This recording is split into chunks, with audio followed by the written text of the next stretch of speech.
You have a router, but what bits do you need? There are countless router bits out there.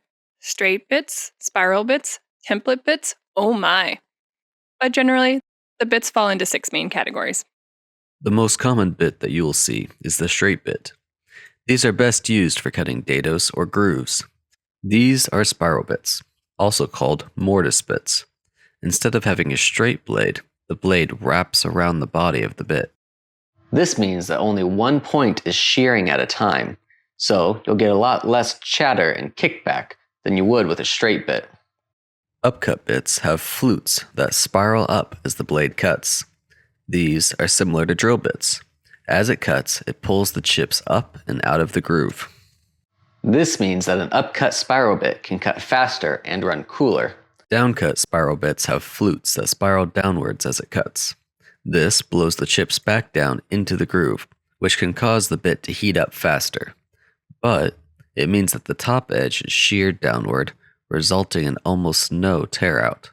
The middle ground between these two styles of spiral bits is the compression bit. These bits have teeth arranged in both upcut and downcut. The end of the bit is an upcut, so that it pulls chips out of the bottom of the groove when you're routing, while the rest of the bit is a downcut to give you a cleaner edge. The compression spiral bits do require you to make a deep enough pass so that you engage both geometries, so we wouldn't recommend them for thin material.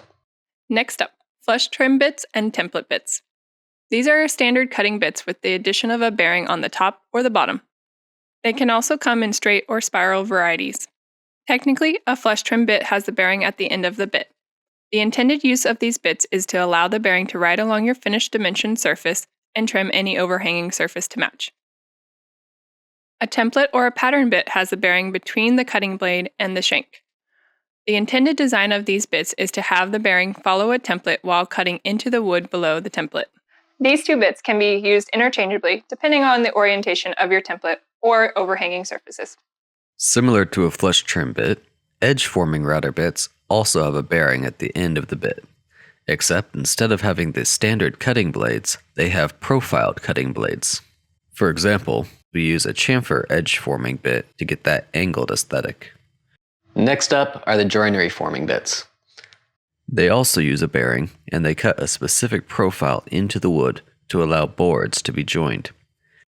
Finally, there are surface forming bits. Common examples of these are V-groove bits and cove bits. These allow you to cut a specific profile into any surface